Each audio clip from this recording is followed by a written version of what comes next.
কেন্দ্রের সম্মাননীয় সাংসদ মাননীয় শ্রী সৌমেন্দু অধিকারী মহোদয়, আমরা অত্যন্ত আনন্দিত এবং গর্বিত। আমাদের কাঁথি লোকসভা কেন্দ্রের সম্মাননীয় সাংসদ শ্রী সৌমেন্দু অধিকারী মহোদয় আমাদের মধ্যে উপস্থিত হয়েছেন। শিশু মন্দিরের শিক্ষার্থী শিশু ভাই ও বোনেরা, তারা আমাদের সম্মাননীয় সাংসদ মহোদয়কে বরণ করে নিচ্ছে। আমাদের মধ্যে উপস্থিত রয়েছেন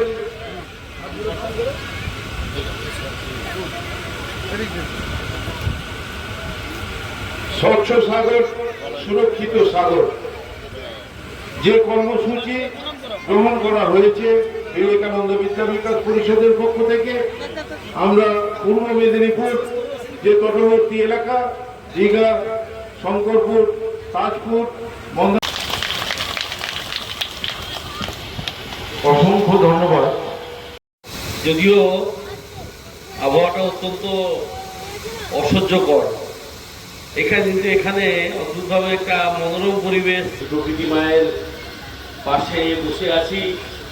আমাদের এই বঙ্গোপসাগর, আমাদের এই শীতল বাতাস দিয়ে এই জায়গাটাকে মনোরম করে রেখেছে। আমাদের মঞ্চ উপবিষ্ট মহারাজ দীঘা রামকৃষ্ণ মিশনের তিনি আছেন, তাকে আমি আমার সশ্রদ্ধ প্রণাম নিবেদন করি। আমাদের রামবাবু আছেন, রামদাস মহাশয়, আমাদের এই তালগাছাড়ি ২ গ্রাম পঞ্চায়েতের প্রধান মহাশয়া আছেন, আমাদের মঞ্চ উপবিষ্ট অন্যান্য নেতৃত্ববৃন্দ, সম্মানীয় অতিথিগণ তারা রয়েছেন, অভিভাবক অভিভাবিকা বৃন্দ, তাদের সকলকেও আমার প্রণাম জানাই। আর এখানে উপস্থিত আমাদের ভবিষ্যৎ প্রজন্ম, ছোট ছোট ছেলে মেয়েরা যারা আছে, তাদের সকলকে আমার অন্তরের ভালোবাসা নিবেদন করি। তাদের উজ্জ্বল ভবিষ্যৎ আমি প্রার্থনা করি, কামনা করি। আজকের এই দিন সারা বছরের মধ্যে এমন একটি তাৎপর্যপূর্ণ দিন, যেদিন সাগরের স্বচ্ছতা, আন্তর্জাতিক সমুদ্র উপকূল স্বচ্ছতা দিবস হিসাবে পালিত হয়ে আসছে। এটি সেপ্টেম্বর মাসের প্রতিবারে তৃতীয় শনিবারের পরে আমি এটা আমন্ত্রিত হওয়ার পর জানতে পেরেছি। এটা আমার নিশ্চিতভাবে অনেক আগে জানা উচিত ছিল, কিন্তু জানা তো কোনো শেষ নেই। আমরা সকলেই জানি 2014 সালে আমাদের যশস্বী প্রধানমন্ত্রী নরেন্দ্র মোদীজি ভারতবর্ষের প্রধানমন্ত্রী হিসাবে শপথ নেওয়ার পর থেকেই সারা দেশ জুড়ে স্বচ্ছতা অভিযান একটা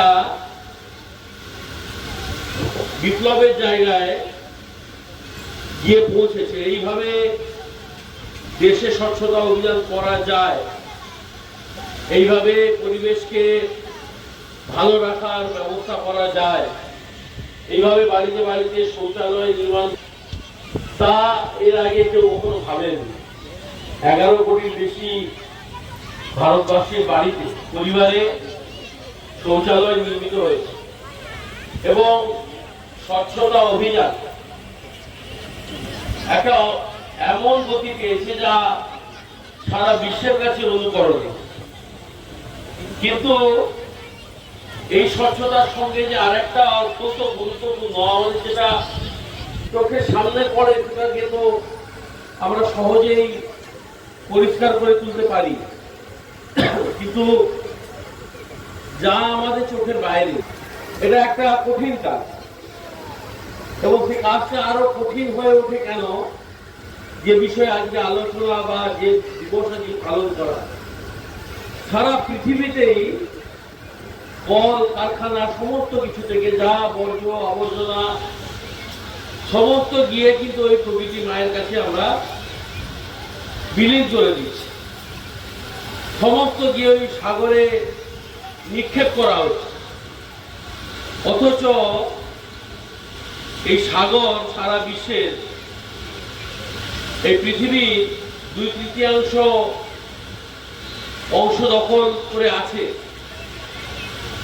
এবং সারা পৃথিবীতে যা অক্সিজেনের যে চাহিদা, সাগরের যে প্ল্যাঙ্কটন, সাগরের যে উদ্ভিদ, তারা সর্ববৃহৎ যোগান এই অক্সিজেনের দেয় এবং এই প্ল্যাঙ্কটনগুলি যখন মারা যায় তারা যে পরিমাণ কার্বন ডাই অক্সাইড নিজেদের মধ্যে নিয়ে সমুদ্র তলদেশে তাকে তার মানে সমাধি দেয়, তা না হলে এই পৃথিবী কিন্তু বাসযোগ্য থাকতো না। অথচ আমরা না বুঝে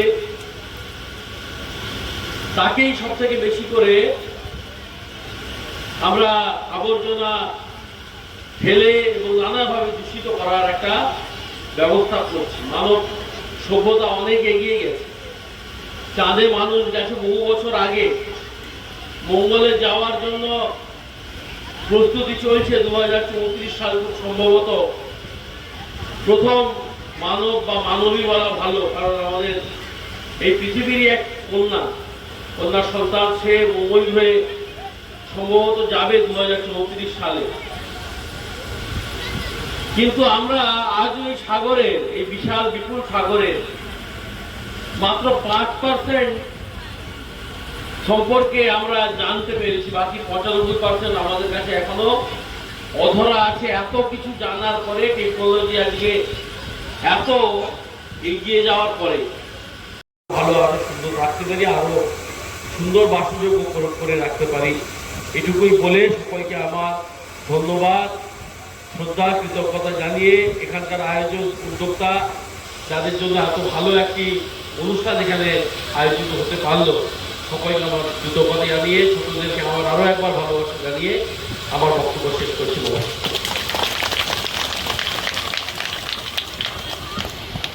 অসংখ্য ধন্যবাদ।